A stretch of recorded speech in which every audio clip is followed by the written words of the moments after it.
Now we take the next question. Suppose given है a equals to x upon y minus z, b is y upon z minus x, c is z upon x minus y, where x, y, z are not all 0. Then the value of ab plus bc plus ac is, and options given है.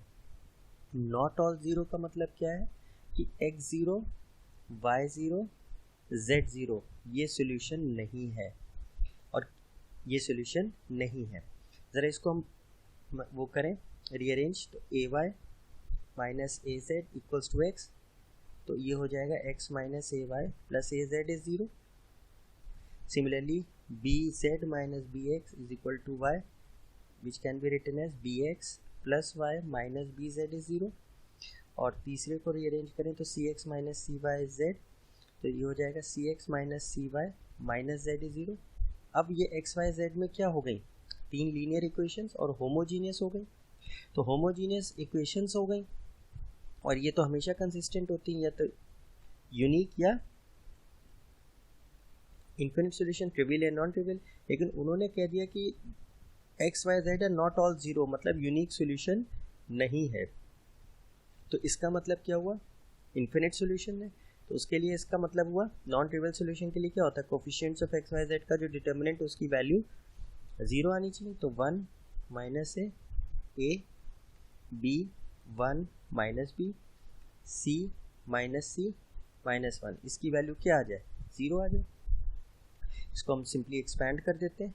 तो first रो के long, तो 1 क्या आएगा -1 minus B into C, then minus minus plus A क्या आएगा minus B plus B into C, and last plus A, it would be minus B into C minus C. और हम लोग ने यूज़ किया क्या, a11 c11 a12 c12 a13 c13, और ये वैल्यू क्या है 0. सिंप्लीफाई करें, -1 minus B C minus A B plus A B C minus A B C minus A C is 0, ये कैंसिल आउट हो गए.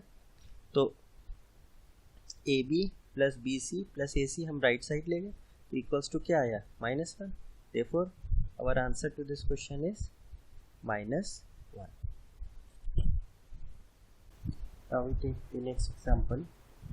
If the linear equations x plus y plus z is equal to 6, x plus 2y plus 3z is equal to 14, x plus 2x plus 5y plus lambda z is mu and lambda real number has unique solution, then ये options में से कौन सा सही है. पहली चीज़ तो हमारी इक्वेशंस इस बार क्या है, नॉन होमोजीनियस है.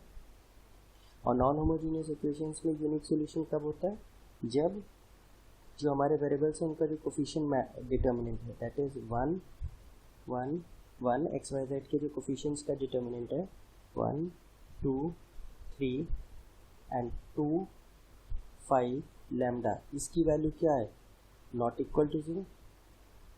तो इस केस में या तो हम पहले 2 ज़ीरोज़ लें, तो C1 में C1 minus C2 and C2 में C2 माइनस C3, ये क्या आएगा 1 minus 1 is 0, 1 minus 2 is -1, 2 minus 5 is -3, then 1 minus 1 is 0, 2 minus 3 is -1, 5 minus lambda, then we have 1 3 lambda and this should not be equal to 0. अब हम first row के along इसे expand कर दें, तो फर्स्ट रो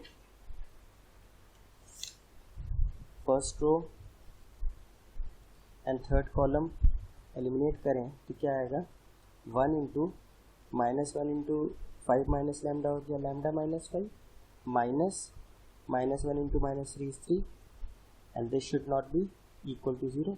तो lambda -8 should not be equal to 0, therefore lambda should not be equal to 8. कौन सा ऑप्शन हमारा सही हुआ, ए.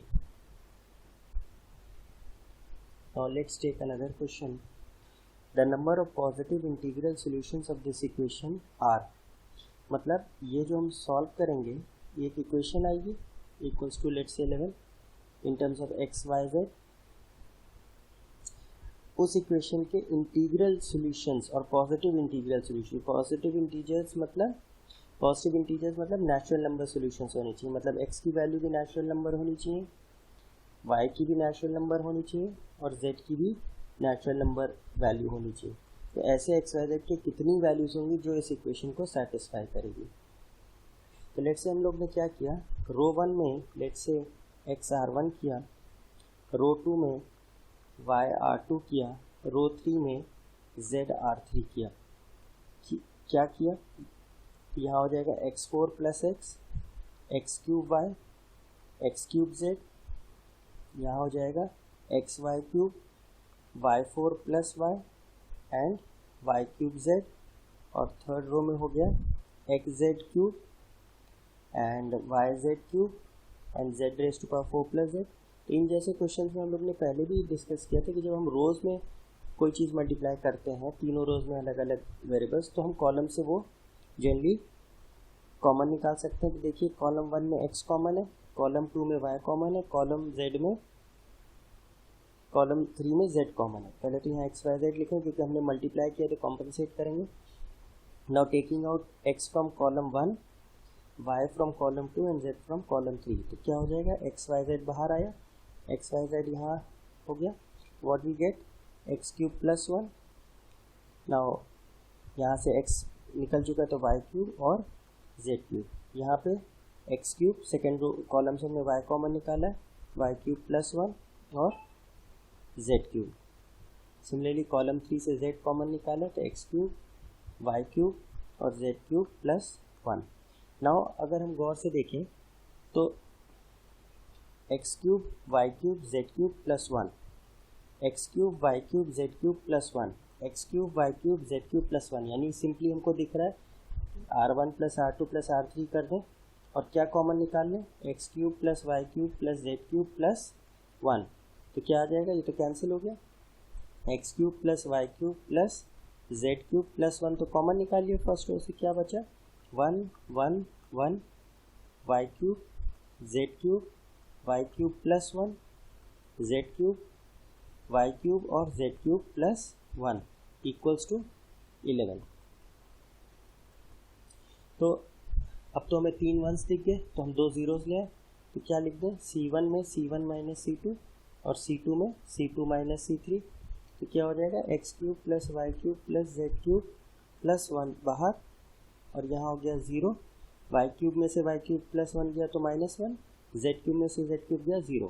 इसी तरह सेकेंड कॉलम से थर्ड कॉलम माइनस कीजिए 0, वाई क्यूब प्लस 1 से वाई क्यूब गया 1, जेड क्यूब से जेड क्यूब प्लस 1 गया minus 1, 1 Y cube and Z cube plus 1।